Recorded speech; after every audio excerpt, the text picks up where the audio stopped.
Hi hello ಎಲ್ಲರೂ ಹೇಗಿದ್ದೀರಾ? ಎಲ್ಲರೂ ಚೆನ್ನಾಗಿದ್ದೀರಾ ಅಂದ್ಕೊತೀನಿ. ಜೆ ಡಿ ಆರ್ ಜ್ಯೋತಿ ಲಾಗ್ಸ್ಗೆ ಎಲ್ಲರಿಗೂ ಸ್ವಾಗತ. Welcome back to my YouTube channel. ಬನ್ನಿ ಗಾಯ್ಸ್, ಇವತ್ತು ಟೊಮೊಟೊ ರಸಮ್ ಮಾಡೋದು ಹೇಗೆ ಅಂತ ನೋಡೋಣ. ತುಂಬ ಚೆನ್ನಾಗಿರುತ್ತೆ, ಚಳಿಗಂತೂ ಸಖತ್ತಾಗಿರುತ್ತೆ. ಏನಾದರೂ ಬಾಯಿ ಕೆಟ್ಟಿತ್ತು ಅಂದರೆ ಈ ಥರ ಮಾಡ್ಕೊಂಡು ತಿಂದರೆ ತುಂಬ ಚೆನ್ನಾಗಿರುತ್ತೆ. ಕೆಮ್ಮೇನಾರ ಇತ್ತು ಅಂದರೆ ಈ ಥರ ಖಾರವಾಗಿ ಮಾಡ್ಕೊಂಡ್ರೆ ಇನ್ನೂ ತುಂಬ ಚೆನ್ನಾಗಿರುತ್ತೆ. ಮೊದಲಿಗೆ ಒಂದು 4ರಿಂದ 5 ಟೊಮೊಟೊ ಬೇಯಕ್ಕೆ ಹಾಕ್ಕೊಂಡಿದ್ದೀನಿ. ಅದು ಪಕ್ಕದಲ್ಲಿ ಬೇಯ್ತೈತೆ. ನೆಕ್ಸ್ಟ್ ಒಂದೊಂದು ಕಡೆ ಏನು ಮಾಡ್ಕೊಂಡಿದ್ದೀನಿ, ಒಂದು ಪ್ಯಾನ್ ಇಟ್ಕೊಂಡು ಒಂದು 2 ಸ್ಪೂನ್ ಮೆಣಸು ಹಾಕ್ಕೊಂಡಿದ್ದೀನಿ, 1.5 ಸ್ಪೂನ್ ಜೀರಿಗೆ ಹಾಕ್ಕೊಂಡು ಈ ಥರ ಹುರ್ಕೋಬೇಕು. ಈ ಥರ ನೀಟಾಗಿ ಹುರ್ಕೊಂಡು ಆರಕ್ಕೆ ಬಿಡಬೇಕು. ಇದು ಆರಕ್ಕೆ ಪಕ್ಕಕ್ಕೆ ಇಟ್ಕೊಂಡಿದ್ದೀನಿ. ಈಗ ಅದನ್ನು ಹುರ್ಕೊತಾ ಇದ್ದಂಗೆ ನೆಕ್ಸ್ಟ್ ಟೊಮೊಟೊ ಬೆಂದಿದೆ. ಈಗ ಈ ಥರ ಸಿಪ್ಪೆ ಬಿಡೋಷ್ಟು ಬೆಂದರೆ ಸಾಕು. ಈಗ ಬೆಂದ ಮೇಲೆ ಸ್ವಲ್ಪ ಕಟ್ ಮಾಡಿಬಿಟ್ಟು ಆರಕ್ಕೆ ಬಿಡ್ತಾಯಿದ್ದೀನಿ. ಇದು ಫುಲ್ ಆರಬೇಕು. ಆರಿಲ್ಲ ಅಂದರೆ ಮಿಕ್ಸಿಲಿ ಚೆನ್ನಾಗಿ ಬರೋಲ್ಲ, ಸಿಡಿದ್ಬಿಡುತ್ತೆ. ಹಾಗಾಗಿ ಫುಲ್ ಆರಕ್ಕೆ ಬಿಡೋಣ. ಆರಕ್ಕೆ ಬಿಟ್ಬಿಟ್ಟು ಒಂದು ಕಡೆಗೆ ಆರಕ್ಕೆ ಬಿಡ್ತಾಯಿದ್ದೀನಿ. ನೆಕ್ಸ್ಟ್ ನಾವು ಆಲ್ರೆಡಿ ಆರಕ್ಕೆ ಬಿಟ್ಟಿದ್ವಲ್ಲ, ಜೀರಿಗೆ ಮೆಣಸು ಎರಡೂ ಪುಡಿ ಮಾಡಿ ಇಟ್ಕೊಂಡಿದ್ದೀನಿ ನೋಡಿ. ಪುಡಿ ಮಾಡಿಬಿಟ್ಟು ಒಂದು ಬಾಕ್ಸ್ಗೆ ಹಾಕಿ ಇಟ್ಕೊಂಡಿದ್ದೀನಿ. ಏನಕ್ಕೆ ಅಂದರೆ ನೀವು ಯಾವಾಗ ತಿಳಿ ಸಾಂಬಾರು ಮಾಡಬೇಕು ಅಂತೀರ ಇದನ್ನು ಯೂಸ್ ಮಾಡ್ಕೋಬೋದು, ಸ್ಟೋರ್ ಮಾಡಿ ಇಟ್ಕೋಬೋದು. ಹಂಗಾಗಿ ಇದನ್ನ ನಾನು ಮಾಡಿ ಸ್ಟೋರ್ ಮಾಡಿ ಇಟ್ಕೊಂಡಿದ್ದೀನಿ. ನೆಕ್ಸ್ಟ್ ಟೊಮೊಟೊ ಎಲ್ಲ ಆರಿದೆ, ಹಂಗಾಗಿ ಜಾರ್ಗೆ ಹಾಕ್ಕೊಂಡು ರುಬ್ಕೋತಾ ಇದ್ದೀನಿ. ಟೊಮೊಟೊ ಆರಿದ ಮೇಲೆ ರುಬ್ಕೋಬೇಕು, ಬಿಸಿ ಬಿಸಿ ರುಬ್ಕೋಬಾರ್ದು. ಈಗ ಅದಕ್ಕೆ 1 ಸ್ಪೂನ್ ಚಿಲ್ಲಿ ಪೌಡ್ರ್ ಹಾಕ್ಕೊಂಡಿದ್ದೀನಿ. ಹಾಕ್ಕೊಂಡು ಈಗ ರುಬ್ಕೊತಾ ಇದ್ದೀನಿ ನೋಡಿ. ನೈಸ್ ಪೇಸ್ಟ್ ಮಾಡ್ಕೋಬೇಕು. ಈ ಥರ ಪೇಸ್ಟ್ ಮಾಡ್ಕೊಂಡ್ರೆ ಆಯಿತು. ಈಗ ಪಕ್ಕಕ್ಕೆ ಎತ್ತಿಟ್ಕೊಂಡು ಈಗ ಗ್ಯಾಸ್ ಹಚ್ಕೊಂಡು ಒಂದು ಪಾತ್ರೆ ಇಟ್ಕೊಂಡಿದ್ದೀನಿ. ಪಾತ್ರೆಗೆ ಒಂದು 3 ಸ್ಪೂನ್ ಎಣ್ಣೆ ಹಾಕ್ಕೊಂಡಿದ್ದೀನಿ. ಎಣ್ಣೆ ಹಾಕ್ಕೊಂಡು ಒಂದು ಅರ್ಧ ಸ್ಪೂನಷ್ಟು ಸಾಸಿವೆ ಹಾಕ್ಕೊಂಡಿದ್ದೀನಿ. ಸಾಸಿವೆ ಚಿಟಪಟ ಅಂತ ಅಂದಮೇಲೆ ನಾವು ಬೆಳ್ಳುಳ್ಳಿ ಹಾಕ್ಕೋಬೇಕು. ಯಾಕೆಂದರೆ ಸಾಸಿವೆ ಚಿಟಪಟ ಅಂದ್ರೇ ಅದ್ರ ಸ್ಮೆಲ್ಲು ಟೇಸ್ಟು ಚೆನ್ನಾಗಿ ಬರುತ್ತೆ. ಈಗ ಬೆಳ್ಳುಳ್ಳಿನ ಹಾಕ್ಕೊಂಡಿದ್ದೀನಿ, ಬಿಡಿಸಿ ಚೆನ್ನಾಗಿ ಜಜ್ಜಿಬಿಟ್ಟು ಹಾಕ್ಕೊಂಡಿದ್ದೀನಿ. ನೀವು ಬೆಳ್ಳುಳ್ಳಿ ಜಾಸ್ತಿ ಬೇಕು ಅಂದರೆ ಈ ಥರ ಜಾಸ್ತಿ ಹಾಕ್ಕೋಬೋದು. ನಾವು ಬಾಯಿ ಸಿಗೋದು ಬೇಡ ನಮಗೆ ಅಂದರೆ ಒಂದು ಸ್ವಲ್ಪ ಹಾಕ್ಕೋಬೋದು. ನನಗೆ ಬಾಯಿ ಸಿಗೋದು ತುಂಬ ಇಷ್ಟ, ಅದಕ್ಕೋಸ್ಕರ ಜಾಸ್ತಿ ಹಾಕ್ಕೊಂಡಿದ್ದೀನಿ. ಈಗ ಬೆಳ್ಳುಳ್ಳಿ ಫ್ರೈ ಆದಮೇಲೆ ಒಣಮೆಣ್ಸಿನ್ಕಾಯಿ ಹಾಕ್ಕೊಂಡಿದ್ದೀನಿ, ಒಂದೆರಡು ಒಣಮೆಣ್ಸಿನ್ಕಾಯಿ ಹಾಕ್ಕೊಂಡು ಫ್ರೈ ಮಾಡಿಕೊಂಡು ಒಂದು ಕಡ್ಡಿ ಕರಿಬೇವು ಹಾಕ್ಕೊಂಡಿದ್ದೀನಿ. ಕರಿಬೇವು ಫ್ರೈ ಮಾಡ್ಕೊತಾ ಇದ್ದೀನಿ. ಫ್ರೈ ಮಾಡ್ಕೊಂಡು 1-2 ಚಿಟಿಕೆ ಅಷ್ಟು ಹಿಂಗೆ ಹಾಕ್ಕೊಂಡಿದ್ದೀನಿ. ಹಿಂಗೆ ಬೇಕಿದ್ರೆ ಹಾಕ್ಕೋಬೋದು, ಬೇಡ ಅಂದರೆ ಪರವಾಗಿಲ್ಲ. ಹಿಂಗೆ ಹಾಕಿದ್ರೆ ಸ್ವಲ್ಪ ಟೇಸ್ಟ್ ಚೆನ್ನಾಗಿರುತ್ತೆ. ಹಿಂಗೆ ಹಾಕಿ ಫ್ರೈ ಮಾಡಿಕೊಂಡು ನೆಕ್ಸ್ಟ್ ನಾವು ಆಲ್ರೆಡಿ ರುಬ್ಬಿಟ್ಕೊಂಡಿದ್ವಲ್ಲ ಆ ಮಸಾಲ ಹಾಕ್ಕೊತಾ ಇದ್ದೀನಿ. ಟೊಮೊಟೊ ಪ್ಯೂರಿನ ಹಾಕ್ಕೊಂಡು ಹಾಗೆ 1-2 ಸರಿ ತಿರುಗಿಸ್ಕೊಂಡು ಇದಕ್ಕೆ ಎಷ್ಟು ನೀರು ಬೇಕಾಗುತ್ತೆ ಅಂತ ಹಾಕ್ಕೊತಾ ಇದ್ದೀನಿ ನೋಡಿ. ಅದೇ ಜಾರಲ್ಲಿ ನೀರು ಹಾಕ್ಕೊತಾ ಇದ್ದೀನಿ. ನಮಗೆ ನೀರು ಗೊತ್ತಾಗುತ್ತೆ. ಸ್ವಲ್ಪ ತೆಳು ಇದ್ರೇ ಸ್ವಲ್ಪ ರಸಮು ತುಂಬ ಚೆನ್ನಾಗಿರುತ್ತೆ. ಸಿಂಪಲ್ಲಾಗಿ ಪಟ್ಟಂತ ಮಾಡ್ಕೊಬಿಡ್ಬೋದು, ಅಷ್ಟು ತುಂಬ ರುಚಿಯಾಗಿ ಟೇಸ್ಟಿಯಾಗಿರುತ್ತೆ ನೋಡಿ. ಇಷ್ಟು ನೀರಿದ್ರೆ ಸಾಕು.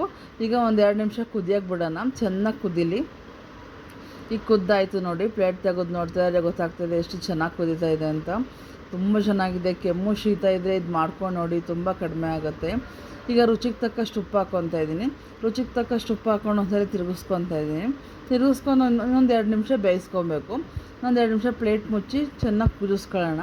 ಚೆನ್ನಾಗಿ ಕುದೀತಾ ಇದೆ ನೋಡಿ. ಈಗ ಕುದ್ದಾದಮೇಲೆ ನಾವು ಆಲ್ರೆಡಿ ಮಾಡಿಟ್ಕೊಂಡಿದ್ವಲ್ಲ ಪೌಡ್ರು, ಪೆಪ್ಪರ್ ಮತ್ತು ಜೀರಿಗೆ ಹಾಕ್ಕೊಂಡು ಅದನ್ನು ಒಂದು ಸ್ಪೂನ್ ಅಷ್ಟು ಹಾಕ್ಕೊತಾ ಇದ್ದೀನಿ. 1-1.5 ಸ್ಪೂನ್ ಹಾಕ್ಕೊತಾ ಇದ್ದೀನಿ. ಫುಲ್ ಮಾಡಿದಷ್ಟು ಹಾಕಬೇಕು ಅಂತ ಇಲ್ಲ, ನಿಮಗೆ ತೋರಿಸ್ಬೇಕು ಅಂತ ನಾನು ಜಾಸ್ತಿ ಮಾಡಿದ್ದು. ಈಗ 1.5 ಸ್ಪೂನ್ ಹಾಕ್ಕೊಂಡು ನೀಟಾಗಿ ಮಿಕ್ಸ್ ಮಾಡ್ಕೊತಾ ಇದ್ದೀನಿ. ಇದನ್ನು ಜಾಸ್ತಿ ಕುದಿಸ್ಬಾರ್ದು, ಕಹಿ ಬಂದುಬಿಡುತ್ತೆ. ಅದಕ್ಕೋಸ್ಕರ 1-2 ನಿಮಿಷ ಕುದಿಸ್ಕೋಬೇಕು. ಈಗ ಲಾಸ್ಟಿಗೆ ಕೊತ್ತಂಬರಿ ಸೊಪ್ಪು ಹಾಕ್ಕೋತಾ ಇದ್ದೀನಿ. ಕೊತ್ತಂಬರಿ ಸೊಪ್ಪಿಲ್ಲ ಅಂದರೆ ಯಾವ ಅಡುಗೆನೂ ತುಂಬ ಟೇಸ್ಟಿ ಆಗೋಲ್ಲ. ಅದು ನನ್ನ ಅನಿಸಿಕೆ. ಅದಿಲ್ಲ ಅಂದರೆ ಫಿಲ್ಲೇ ಆಗೋಲ್ಲ. ಅದಕ್ಕೋಸ್ಕರ ಈ ಕೊತ್ತಂಬರಿ ಸೊಪ್ಪು ಹಾಕೊಂಡು ತಿರುಗಿಸ್ಕೊಂಡು 1-2 ನಿಮಿಷ ಕುದಿಸ್ಕೋಬೇಕು, ಜಾಸ್ತಿ ಕುದಿಸ್ಬಾರ್ದು. ಯಾಕೆಂದರೆ ಪೆಪ್ಪರು ಮತ್ತು ಜೀರಿಗೆ ಎರಡೂ ಕಹಿ ಬಂದುಬಿಡುತ್ತೆ. ಈ ಥರ ಚೆನ್ನಾಗಿ ಕುದಿಸ್ಕೊಂಡಾದರೆ ನೋಡಿ ರೆಡಿ ಆಯಿತು ತಿಳಿ ಸಾಂಬಾರು.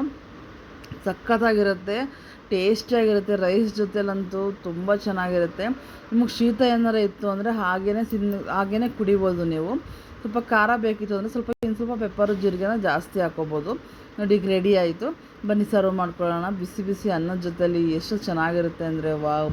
ಮಳೆ ಬರ್ತಾ ಇರುತ್ತೆ, ಈ ಥರ ಸಾಂಬಾರು ಮಾಡಿಕೊಂಡು ಪಕ್ಕದಲ್ಲಿ 2 ಬಜ್ಜಿ ಮಾಡ್ಕೊಂಡು ತಿಂತಾಯಿದ್ರೆ ಸ್ವರ್ಗ ಕಣ್ರಿ. ತುಂಬ ಚೆನ್ನಾಗಿರುತ್ತೆ ಟೇಸ್ಟು. ನೀವು ಒಮ್ಮೆ ಟ್ರೈ ಮಾಡಿ. ಈ ರೆಸಿಪಿ ನಿಮ್ಮೆಲ್ಲರಿಗೂ ಇಷ್ಟ ಆಯಿತು ಅಂತ ಅಂದ್ಕೊತೀನಿ. ಇಷ್ಟ ಆಗಿದರೆ ಹಾಗೆ ಹೋಗ್ಬಿಡ್ಬೇಡಿ, ಲೈಕ್ ಮಾಡಿ, ಶೇರ್ ಮಾಡಿ, ನಮ್ಮ ಚಾನಲ್ನ ಸಬ್ಸ್ಕ್ರೈಬ್ ಮಾಡ್ಕೊಳ್ಳಿ. ಇನ್ನೂ ಹೆಚ್ಚು ಸಪೋರ್ಟ್ ಮಾಡಿ. ನಿಮ್ಮ ಫ್ಯಾಮಿಲಿ ಫ್ರೆಂಡ್ಸ್ಗೆಲ್ಲ ಶೇರ್ ಮಾಡಿ. ಇದೇ ರೀತಿ ರೆಸಿಪಿಗಳಿಗೋಸ್ಕರ ನಮ್ಮ ಚಾನಲ್ನ ಸಬ್ಸ್ಕ್ರೈಬ್ ಮಾಡಿಕೊಂಡು ವಿಡಿಯೋ ನೋಡಿ ಅಂತ ಹೇಳ್ತಾ, ಬೇಳೆ ತಿಳಿ ಸಾಂಬಾರು ಏನಾರು ವೀಡಿಯೋ ಬೇಕಿತ್ತು ಅಂದರೆ ನಮ್ಮ ಚಾನಲಲ್ಲಿದೆ, ಒಮ್ಮೆ ವಿಸಿಟ್ ಮಾಡಿ ನೋಡಿ, ಒಮ್ಮೆ ಗೊತ್ತಾಗುತ್ತೆ. ಇನ್ನೂ ಹೆಚ್ಚು ರೆಸಿಪಿಗಳು ಹಾಕಿದ್ದೀನಿ, ಒಮ್ಮೆ ಚೆಕ್ ಮಾಡಿ. ಇದೇ ಥರ ನಿಮ್ಮ ಸಪೋರ್ಟ್ ಯಾವಾಗಲೂ ಹೀಗೆ ಇರಲಿ ಅಂತ ಕೇಳ್ಕೊತ ಬನ್ನಿ ಟೇಸ್ಟ್ ಮಾಡೋಣ. ಹೇಗೆ ಬಂತು, ಹೇಗಾಗಿದೆ ಅಂತ ನೀವು ನೋಡ್ತಾ ಇದ್ರೇ ಗೊತ್ತಾಗ್ತಾ ಇದೆ ಅಲ್ವಾ. ಬಿಸಿ ಬಿಸಿ ಅನ್ನದ ಜೊತೆಲ್ಲ ಹಾಕೊಂಡು ತಿಂತಾಯಿದ್ರೆ ತುಂಬ ಚೆನ್ನಾಗಿರುತ್ತೆ. ನೀವು ಒಮ್ಮೆ ಟ್ರೈ ಮಾಡಿ. ನಿಮ್ಮ ಮನೇಲಿ ಮಕ್ಕಳು ಇರ್ಬೋದು, ಯಾರು ತಿಂದ್ರೂ ಏನಿಲ್ಲ, ತುಂಬ ಚೆನ್ನಾಗಿರುತ್ತೆ.